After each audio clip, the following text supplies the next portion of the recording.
How to send audio messages on iPhone 2023.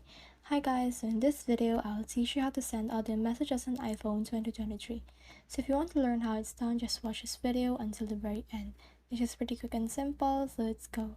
So to do that, what we need to do is just head over to our messages right here and then just select a message you want to send it into. So for me, I will create a new message, and then from in here I can just type in the person that I want to send it to. So in here, just click on that, and from in there you can see this apps icon. So let's click on this app icon right here, and then from in there you can see the icon for the audio messages.